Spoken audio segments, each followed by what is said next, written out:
welcome back to the Hope to Hope Conference. I'm here with Dr. Cassandra Bradford. Oh no, she escaped. She snuck out. Dr. Cassandra Bradford from Genesis. I just lost the name of it. She will tell you what it is. Put it in the comments, Dr. Cass. Genesis Preferred Solutions is what it is. I was going to say preferred. She is on the road right now, so she's going to join us in the comment section. But I snuck in another famous cohort of mine, Miss Connie Myers. Thank you. Thank you. So nice to be here. She's the founder of the Crystalline Moment Success Movement. Yes, I did say movement, like the whole movement. This little firecracker got all that started. So she's quite qualified to help me tag interview someone that I have much respect for. I have heard her speak and she blessed me. So I want you all to have the privilege of hearing from her. And she's going to have to help me introduce her because she's done so many things, I don't even know what to say. So, Dr. Ann Marie Kappel, would you please help me introduce you? We're so glad you're here. Thank you so much, Princess Kim. I know I upgraded your status today to Queen. Yes. Well, thank you so much for having me on the Hope to Hope conference today. I was truly excited when I got the call from you yesterday. I was like, okay, this is really fun. Well, my name is Dr. Kappel. I am an emotional wellness doctor, author, and executive coach. I have a private practice here in Frisco. It's Minds in Motion, where I do Christian counseling, life coaching. And I also have Alpha Consulting and Empowerment is my consulting business where I work with executives, helping them to become the best version of themselves. I am also the author of my book, Empower You, Build Your Selfworth and Know Your Net Worth. There is also an accompanying journal, the Empower You Gratitude Journal, that I also authored, and the Empowered Woman ebook. So far, those are my authorship, in addition to, of course, my dissertation that I did, Aging in the Workforce. That was my biggest piece of work so far, Aging in the Workforce among the different generations. Wow. That's impressive. You are just amazing. Now, I've had the privilege of actually meeting you. I actually know you, and I think that's cool. But I also got to hear you speak, and you are a little firecracker as well. Well, you got fired up last time I heard you, and I got tickled because you're not as big as a minute. But you brought it. That's what I'm saying. Thank you, Kim. So, this conference is all about giving others hope. It's all to encourage people who are stuck or who feel discouraged, because we've all been through some things, and if we're not honest and transparent and make ourselves vulnerable to tell other people, they don't realize what we've been through. They look at us and think, wow, they have it all together, when in reality, we've been through a lot of stuff to get here. Absolutely. And so I would love to hear whatever story you choose to tell from your life, but I would love to hear some things about the times you've been vulnerable and you've turned it into a power now. Wow. So if you could share to encourage those that are listening, I would be grateful for you to do that. Oh, awesome. I'll be honored to do that. As you say, life happens to the best of us. And sometimes, we get blindsided by things and we're like, oh my God. And I am the mother of 2, and I am the grandmother of 4. I have twin girls, a single girl and a boy. My son has blessed me with 4 little ones. And I would say probably about 11, maybe 11 years ago, maybe about 15 years ago.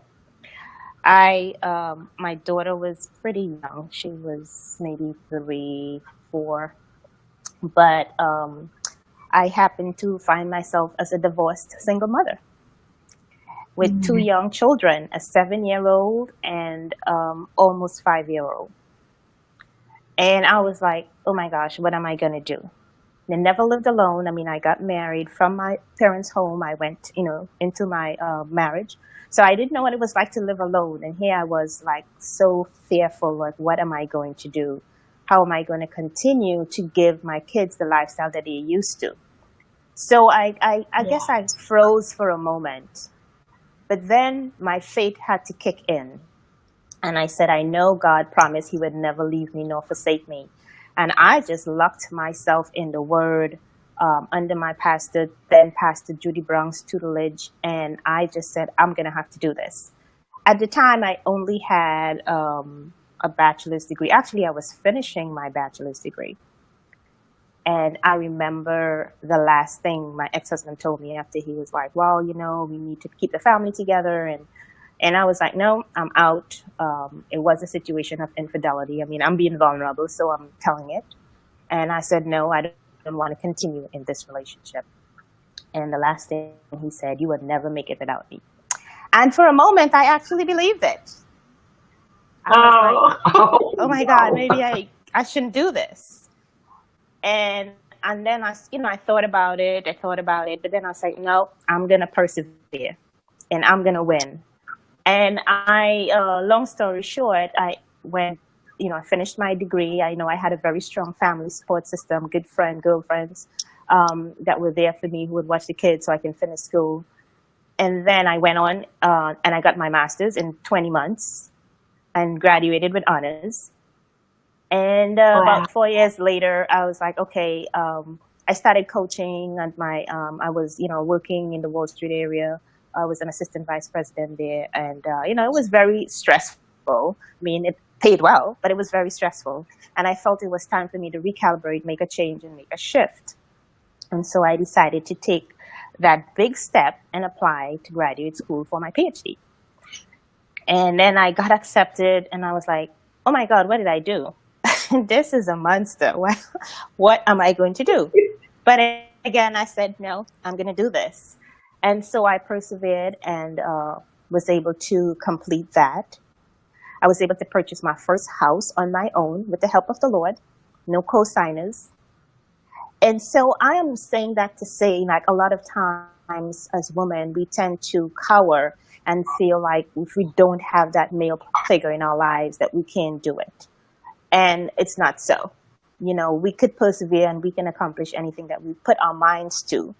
I believed, as I said, my faith kicked in high gear and I went on and I did what I had to do. And that to me was one of my greatest accomplishments, to be able to do that as a single mother.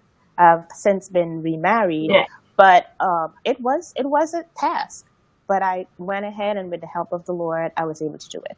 So in any woman that's out there that's thinking or staying in a relationship and they're not being appreciated, they're not being loved and treated the way they should be, or being abused and saying, well, I can't make it on my own. I'm here to tell you, don't believe the lie. You can do it. You can do it. And look at how far you've come from there, because, you look at the distance and it seems like that pain lasts forever. Mm-hmm. Divorce is almost like death. I mean, it is rough when you have, a divorce. And then you look at your babies and you have to deal with that. And so that is all part of the vulnerability also, is you're very vulnerable in an emotional way, not just even business and financially. There's so much going on at that time. And I look at your life now, and people look at you now and think there's no way you went through anything because you've got it all together. I know, right? That's the finished product. But they don't understand what happens, as you're going through the mill and through the grinder and all that stuff. People don't see that, but they see the finished product and they're like, you're doing well, or you're good, but they don't know what happened behind the scenes before you got to that place. And it's a continuous thing. We go through changes continuously. This is not it's a different I often hear my pastor would say every level is a different devil. You got a different demon to fight every level that you go to. So it's just continuous. It's a change. I mean, like, we are living in such a time where there's continuous change, there's disruptions, but we have to know how to be steadfast and to move forward. Yes. Well, wouldn't you agree that that's part of our growth pattern and the journey? It's all about the journey. And each one of those things that seem like they're a difficulty are actually a learning curve or a learning process that's going to take us to the next level. And you certainly are the proof of that. Absolutely. I mean, we have to look at, I always say, I'm also a professor. I teach psychology, and I always, say to my students or even my clients, I said, look, you have to find the good in every situation. What's the teachable moment in whatever we go through? Because as you said, it's a journey. It's not a destination. So there are going to be different detours that we have to take, and turns and twists. And you just have to learn how to go over, under, around, and keep moving. I love that. Yes. You have to learn to go over and around. And don't you believe that those things that are put in our path, they're put there for either a lesson for us to learn or an adjustment in that journey? Absolutely. A bit of both. Because, some people may look at some of those situations and say, I failed. But my thing, failure is feedback. How are you going to do it better the next time? So that's the adjustment Absolutely. that you make. And, Well, somebody needs to hashtag that. Hashtag failure is feedback. Feedback, exactly. That's awesome.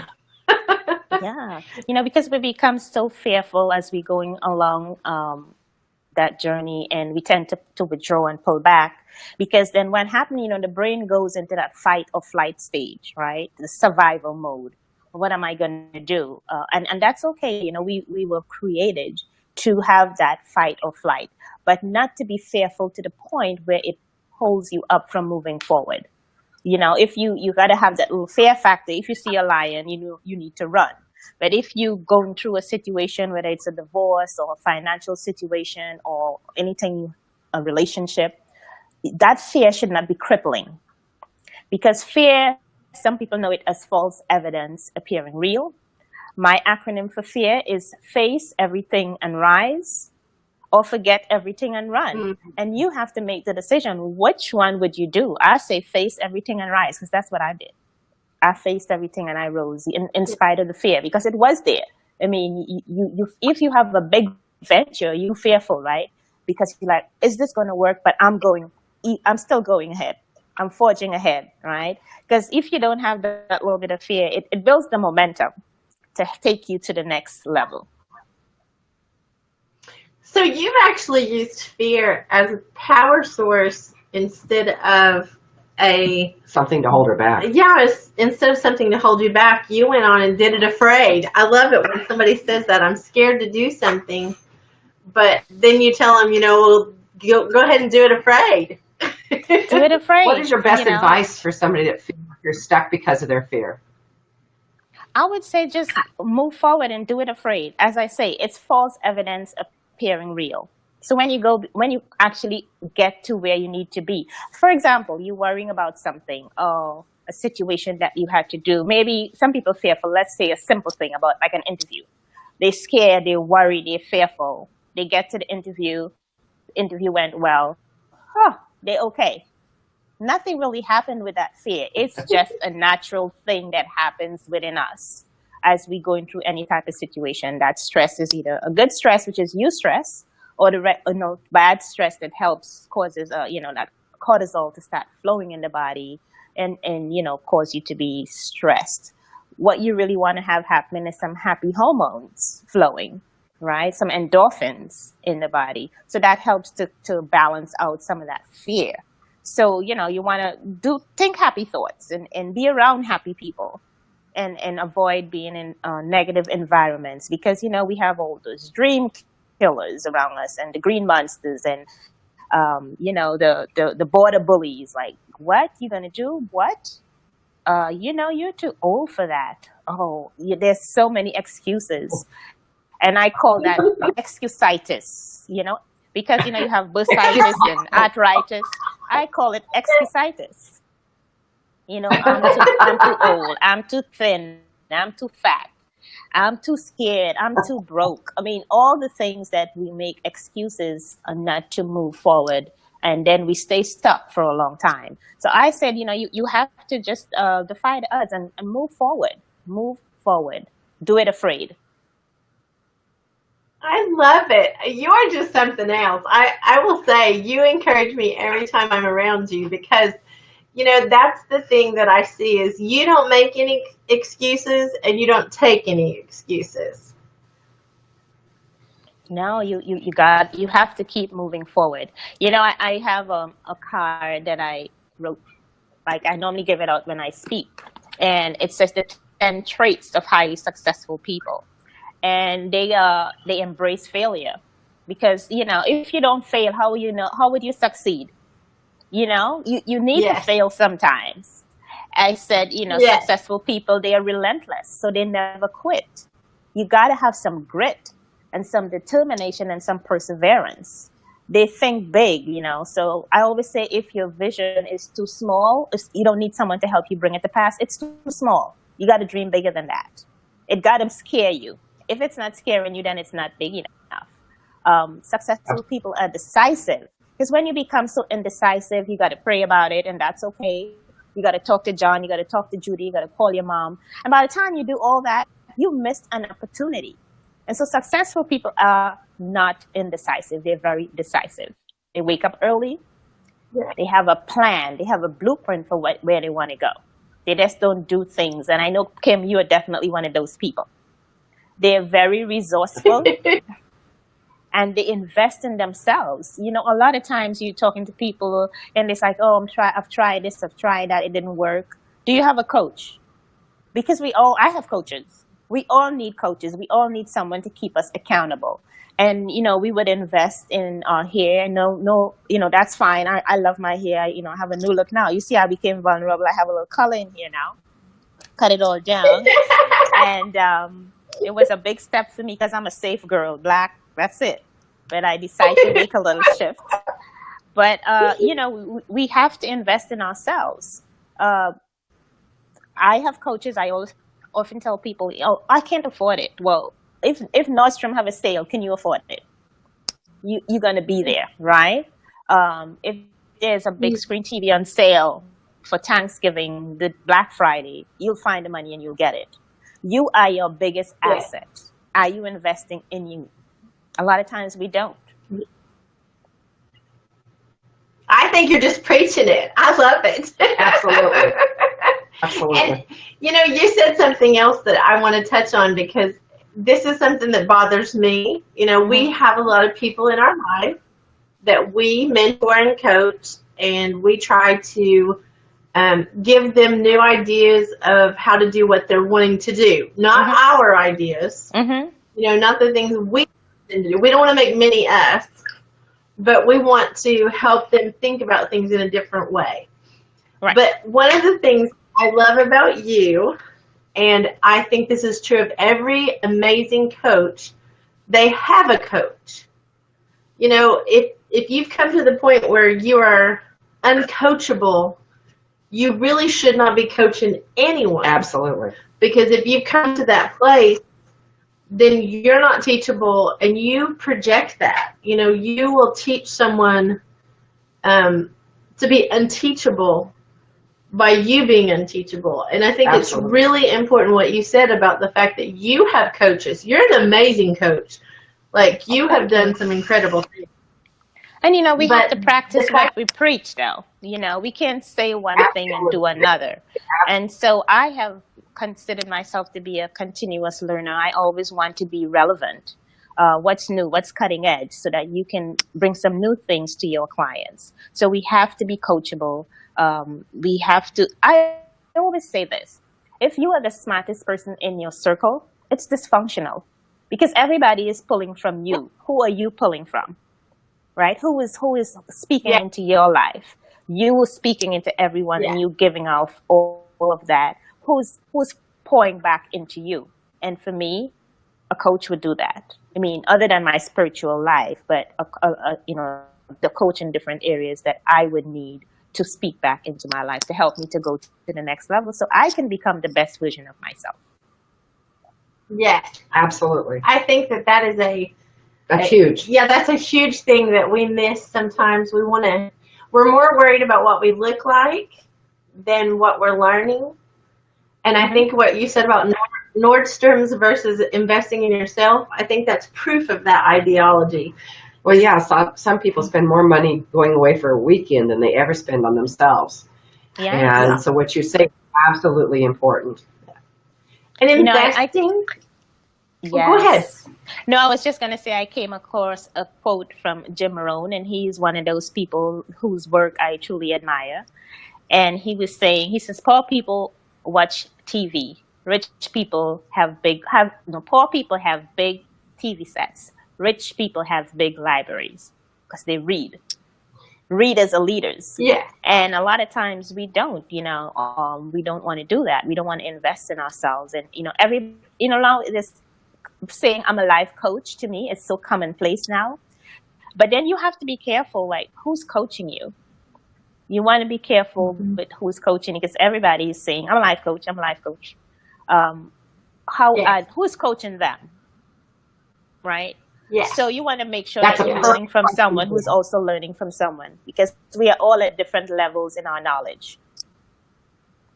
Yes. What And would it's be trendy. your advice to someone that is looking for a coach? What would you tell them to look for?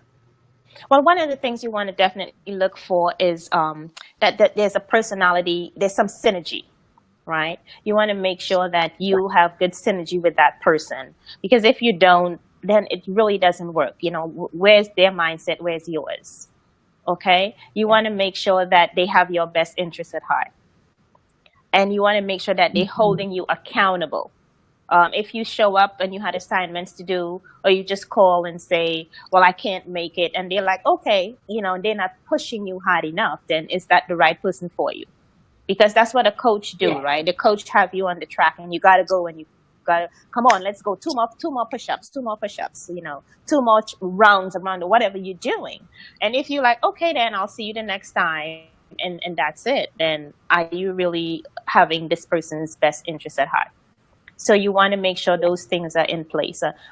One thing that I always ask clients who wants to coach with me, I said, are you interested or are you committed? Because if you're interested, you will show up sometimes. If you're committed, you're going Yeah. to do the work and you're going to get the outcome you deserve. Because, a lot of times people work with Mhm. coaches and they're like, oh, he or she didn't know what they were doing. I never got results. Did you do the work? Because you can't Yes. not do the work and expect an outcome. And that's something Yes. that, people have to realize, oh, he's not a good coach. She's not a good coach. But did you do the work? You got to do the work. Yeah. And coaches are not what is it, a fix it pill? No. They are not Mm-hmm. a magic, a magic wand to wave around and say, I have a coach, so now I'm going to be able to do this thing or that thing. That is not what a coach is for. And I'll be No. honest, Absolutely not. I'm a fun princess. I just want to point that out. I am fun. But if you are in any of our programs, there's going to be a lot of times you don't like me. I mean, and it's okay because I'd rather you succeed than Yes. like me.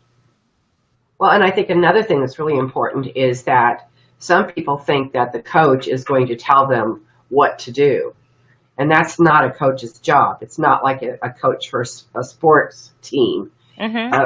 A life coach is somebody that is going to help you to recognize what is within you and help you bring that out into whatever your plan is.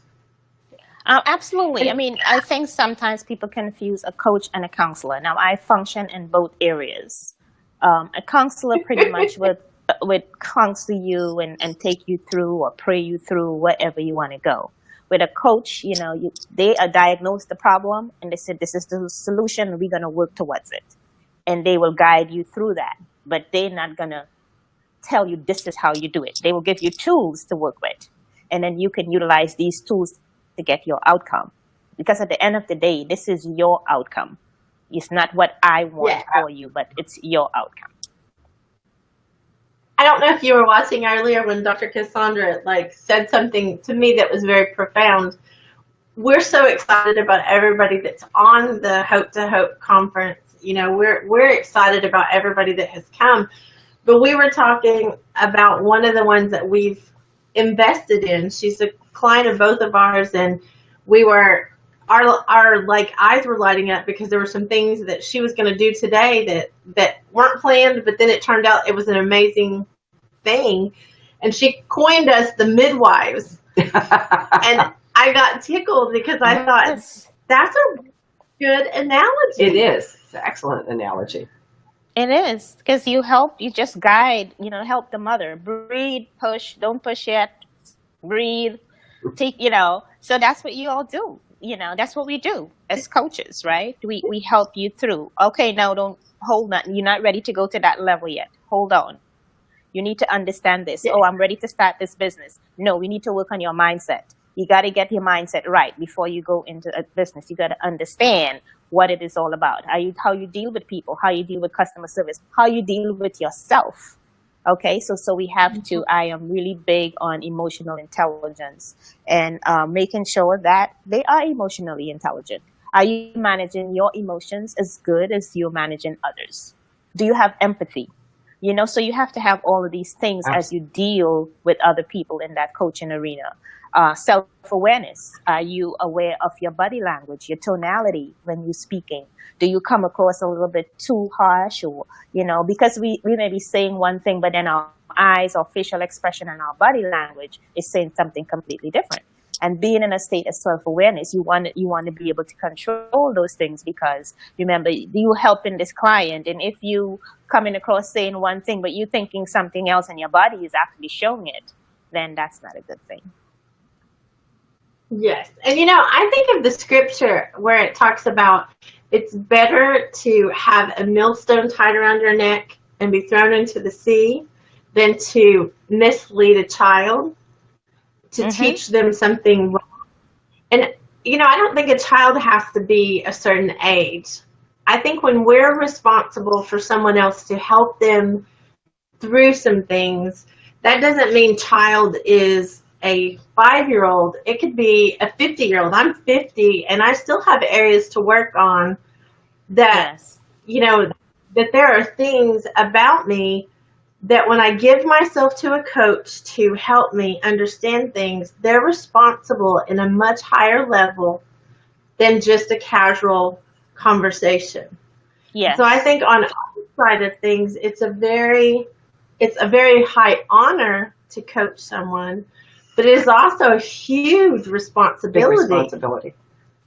It is definitely a huge responsibility because you want to ensure that this person, as long as they're doing the work, receive the outcome that they're expecting. So you want to make sure you have good strategy in place, a good plan in place, and that they're doing these things in order to accomplish that goal. You want to do check-ins, like how are you doing now? How do you feel about this? Are you have to do some check-ins, not just come talk. Oh, see you next session. What have you done? I'm getting ready to start this business. What stage are you at now? Are you feeling more comfortable doing this? So if it's a relationship issue, are you feeling more confident about yourself? Where is your self-esteem? You want to keep checking in with these things and ensuring that people are getting the outcome that they are expecting. And I love that you add emotional intelligence to it. That's sometimes a cliche people will throw out there, but true emotional intelligence is amazing stuff to change you and your business. Oh, I think it's critical. I think very critical. The real basic business is having emotional intelligence. Well, and even in the workplace now. Oh, go ahead. No, I was just going to say in the workplace now, because I also do some executive coaching. We have what, 3 or 4 different generations in the workplace, and the way baby boomers function is completely different to millennials. So if you are a baby boomer and you are in a leadership role, you need to have some empathy. If you want to keep those millennials around, you need to have empathy, because they want to know that you have their best interests at heart. They want to know that I see you, I hear you. Okay. You want to have self-awareness. You want to know, well, what's your story? How is your emotion? What are your beliefs? How is your self-management? How are you dealing with that? Because if we bring in all this stress to the workplace or to the business with no self-management, we don't know how to relax. We don't know how to motivate others. We're not managing our skills properly. Our social awareness, positive views of others. How are we dealing with that? Understanding someone's emotional needs, and our relational management. How are we relating to others? Do we have good listening skills? Because as a coach, that's key. If you don't have good listening skills, you're gonna miss what is the real issue. So you got to be a really good listener. See, I was not a good listener when I was growing my kids, because my son used to always say, "Mommy, you don't listen," because you're so ready to with the comeback. No, you're going to do this. That you really miss what the children. A lot of parents are not good listeners, and we need to really hear our kids out, because I was guilty of that. And as I grow into the whole psychology, and I really became a much better listener. You have to be able in relational management. How do you handle conflict? How do you support and affirm others? So that's where the emotional intelligence piece comes in, and having all that empathy, so you can really understand and sort of bridge that gap between the different generations that's in the workplace. Well, and now I'm going to go back to a session earlier for a minute, because I saw your comment to Keisha Chester about that's one of the parenting skills is parents don't listen to kids. So I mean, it starts in the home. It starts when they're really little. It goes into school. The teachers might not listen. Then it goes into the workplace. The bosses may not listen. So you may end up with someone who, what I call damaged. You may end up dealing with someone who's damaged and really loud because they haven't been heard. And if you're not emotionally intelligent, you might miss what the real problem is. Absolutely. You might misunderstand what's going on and think that they're, one thing, but really the truth is that's their damaged bit that they need you to hear. Yeah. They need you to be empathetic. Yeah, I think there needs to be more work done on listening and listening skills, especially when children are little. That should be a parenting training of some kind to really learn how to listen, because then that pattern is formed. And as they get older, the older they get, the more concrete that pattern becomes, and then they become non-listeners. So it's kind of like a disease. It just gets passed on and passed on. Yeah, I mean, I have some. I do, and one of them is parenting using emotional intelligence, because we have to learn how to listen. We have to learn how to pause. Sometimes, we get crazy and you start yelling at the kids. But if you just pause and take a deep breath, then you can come back and deal with that conflict in a much relaxed and a better manner. Yeah, absolutely. And what I was going to say is I'm a princess and I'm 50, and I don't like the feeling of being ignored. I think that's a common thread for everyone. We like to talk about the kids and stuff, but I think even the kids, like Miss Connie said, if they're not taught that, if they're not listened to, then they can feel that way for years to come. And then we're creating a whole society of people who won't listen. And we wonder why, but we're not listening. Exactly. I mean, we started it. We're the generation ahead. Well, because remember, children learn by observation. And so if they observing, like when I'm trying to talk to mom, she's talking over me, mom is talking over dad, dad is talking over mom, no one listens, then they think that becomes their normal. And so when they go out into the workplace or into school, then that's what they do. Well, and then you take the whole other problem of adding social media and cell phones, and everyone is so distracted these days, and you take that and you add it to the common problem of really listening to our children. and you just are creating a whole huge problem for the future generations. Yes. Oh yeah, absolutely. Well, the thing is, there's not much talking now. You sometimes go to dinner and the whole family's on their cell phone, so no one is really listening because no one is saying anything. Everybody's on their cell phone waiting for their to be served. We have lost that Yes. personal touch with families because of technology. Well, people get frustrated with me because I don't answer my phone. Mm-hmm. But the truth is, if I'm in a meeting with you, I respect that time with you enough not to answer my phone. And we stay busy, but that's I think an important thing too is I don't want to take all the calls that are not the highest thing I can do that day. Right. And it sounds kind of weird because I love people and I love that we get to connect with people on social media. Mm-hmm. But the truth is, if you call me, you're probably not going to get me. I mean, unless you're my children. I just don't. I don't have time to spread around. So if I'm talking to you, I'm not going to be on my phone. That's a good And practice. I think that's a big part. It is. It's a perfect practice, actually. But I think that's a demonstration to our children Mm-hmm. that's a possibility, because I think we have too long been distracted. Absolutely. Nice. So I wish more people would do that. I believe that people. I do the same thing. If I'm in a meeting or if I'm talking with someone, that becomes my focus, and I don't allow others to distract me unless it becomes an emergency or something like that. Right. Yes. Now, Dr. Ann, what kind of program do you have to help parents or even, just grown-ups that need help? Tell us about your coaching.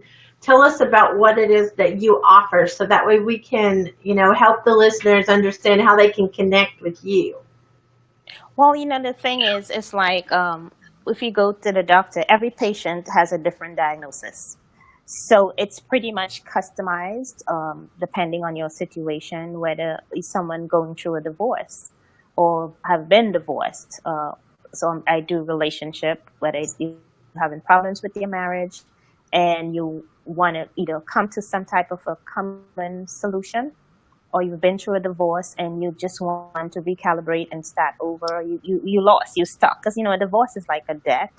And so you really want to start over. So I work with clients on that and customize a coaching program that's suited for that particular client.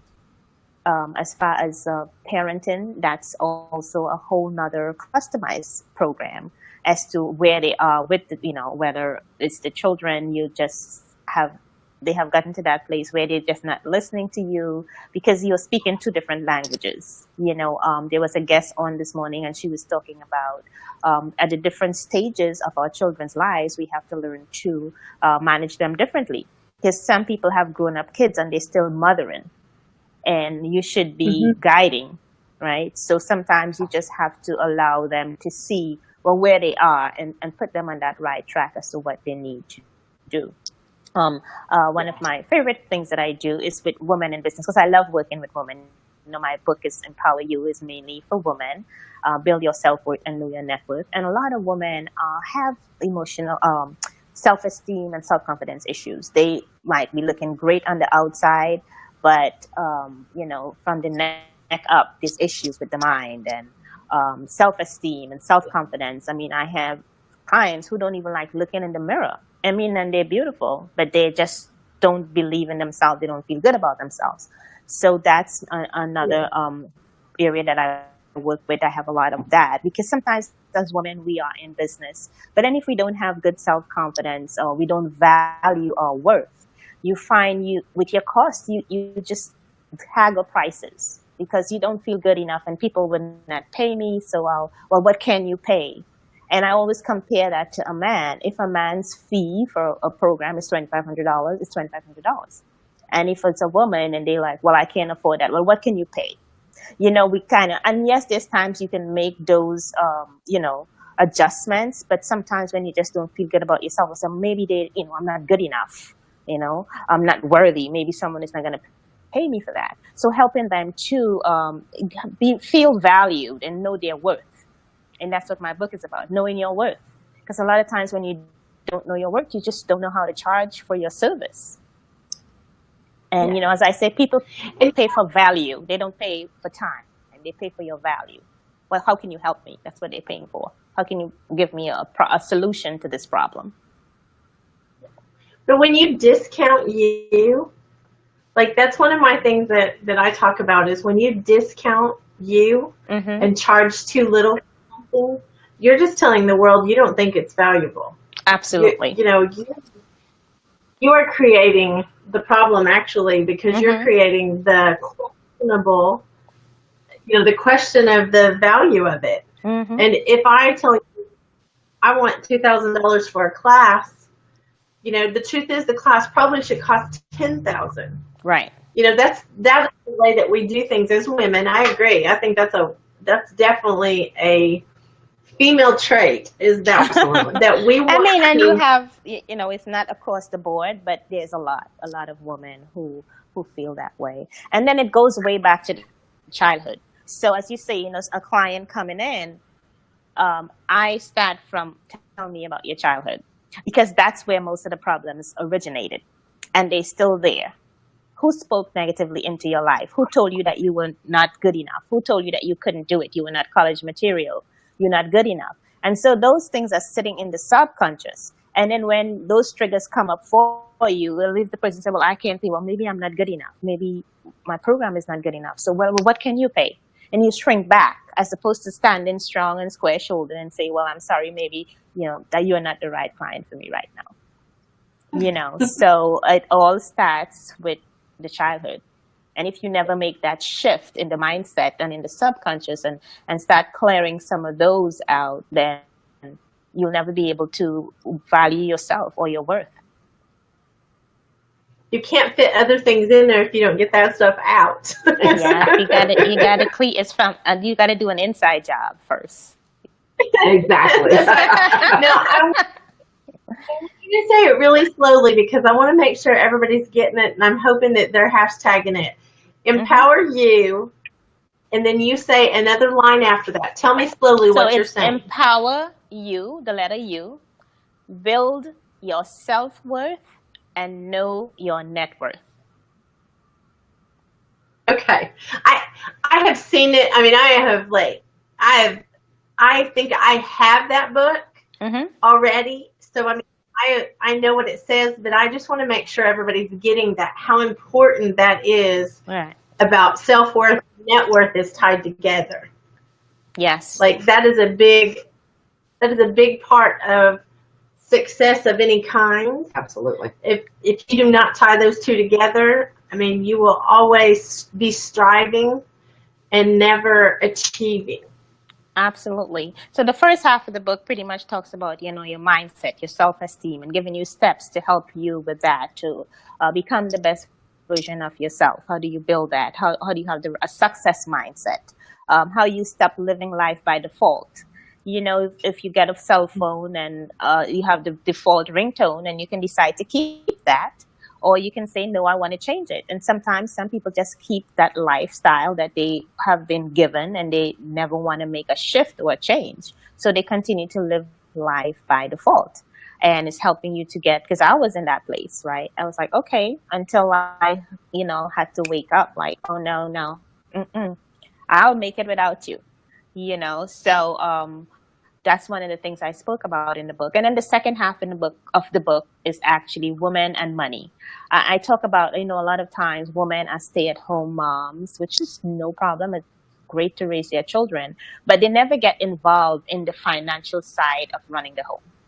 And if life happens suddenly, maybe a divorce or a death or a separation, they don't know what their mortgages are. They don't know how to write a check. They don't know how to pay the bills. So I talk about all of those things. Do you know where the life insurance is? Do you know where the retirement account is? A lot of times they have no clue of some of those things because they have left it entirely up. And that's okay if the husband is taking care of that. But my thing is just be involved. Just understand and know because it can happen two ways. Either you don't know what to do, how to find it, or if you left where you have nothing, you have to start all over because you totally unprepared for such a crisis.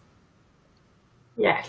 Don't you think that women, and I hopefully it's changing with future generations growing up, but I really feel there's always been a fear around money and finances, and it was just something that a lot of women, especially a lot of baby boomers that are my age, that they tried to avoid, and they were so frightened of it that they didn't really want to get involved until they either got divorced or their husband passed. I know somebody right now whose husband passed, and she didn't have a clue even where the checkbook was, much less what was in it. Yeah. And I'm hoping that the future generations, and maybe you can address that, our future generations, do you feel that they're becoming more aware since there are so many more women in the workforce? Oh, yes, there's definitely a shift. There's definitely a shift. As you say, baby boomers, especially women who were at home, their mindset was completely different. With the millennials, the Gen X and the Gen Ys, it's a completely different mindset. They take control of things. They understand, or they're in it together, so they fully understand their way. And as you say, so many women, with the baby boomers, we were the first ones that entered the workforce, right? Coming in. So there were still things that they were afraid to do. They were very kind of straight-laced with certain things, a lot of loyalty. This new generation has no loyalty, okay, to the organization or even to relationships. They keep it moving. So they are pretty much aware. A lot of the younger women now, they're investing, they're starting businesses from an early age. So they have a much better sense of finances and how to structure that, I would say, than, the babes. Some baby boomers, not all, but some baby boomers had. I think they have a better sense of that. Well, Dr. Ann, tell us your website and tell us where they can get. You're on Amazon? Yes, and BarnesandNobles.com. In Barnes and Noble, and then tell us about your website and what they can do to contact you. Can they just message you on Facebook? Can they message you through the website? What can they do to contact you if they want to see about the services that you offer? Yes, you can go on my website. It's Dr. Ann, and that's DRANNKAPPEL,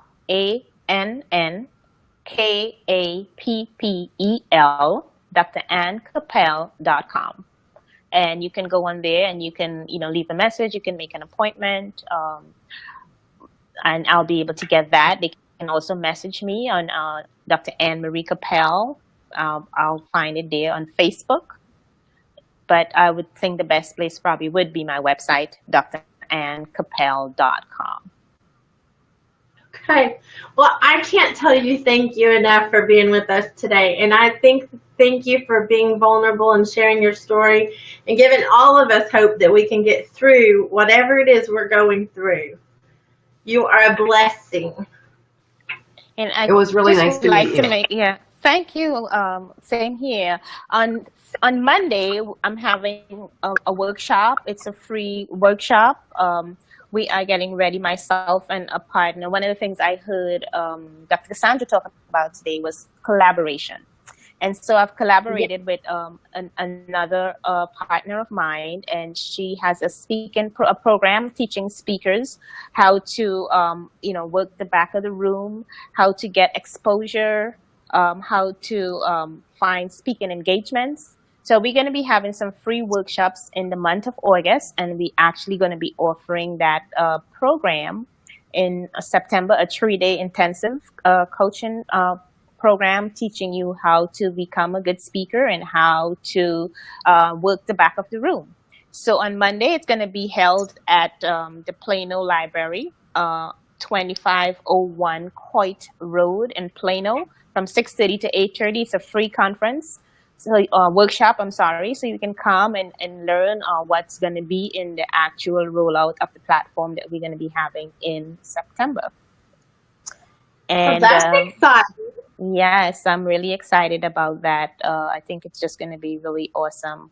Sometimes people, whether you're a coach, an author, a business owner, a wannabe speaker, wherever you are, come on out and hear what we have to share and see how you can benefit from this program. And for today, I just want to I'm going to offer 10 free strategy sessions. So the first 10 persons that send me an email, that go to my website and, send me a message, I want to offer 10 free 20-minute strategy session, whether it's on finances, relationships, or health. And Oh my also, goodness. That's wonderful. That is like, oh, you blessed me so much. yes, and also on gut motivation, so that's GOT motivation, then speak. If they would go to that Facebook page, they can also get a cheat sheet of telling you how to do back of the room sales. So you go in there, you'll find that template there, and you can download that. You're so awesome. That is incredible. Thank you. Will you, if you have time, I know everybody's busy, but if you have time, we're going to be on for Q&A from 7 to 8 tonight and tomorrow night. If you have any time to be with us, come join us. Okay. We thank you so much for the offers that you've made, and I just can't believe you're giving away consultations even. That is amazing. Thank you so much for that, because we really do. I mean, we have, and I want to say this aloud again, this is not a paid speaker platform, and this is not a paid attendee platform. This is absolutely just to promote those people that we believe in and reach those people that are not able to make it to where we have been. I mean, we've been on tour, and there's a lot of people that can't get to the places we've been.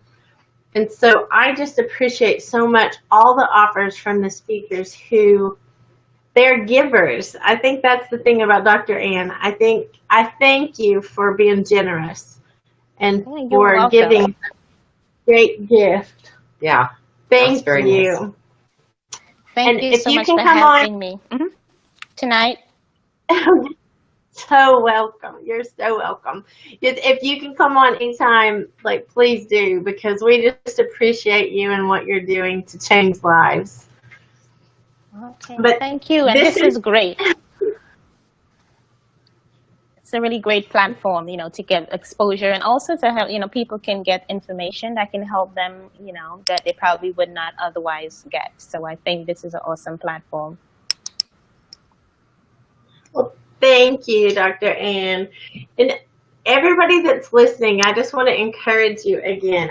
I keep saying this, so I sound like a broken record, and I'm sorry about that part.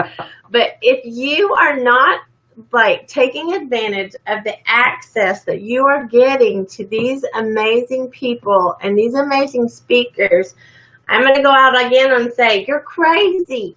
Why would you not have that opportunity? Why would you let that opportunity pass you by when you have access to us live? We are not recorded. I mean, we are live. We're trying to help as many people as we can, and I just want you to accept all of these offers. I want you to come and quit making excuses. Dr. Ann is not going to put up with excuses. I want you to not have excuses. I want you to show up. Absolutely. Show up and take advantage of the access.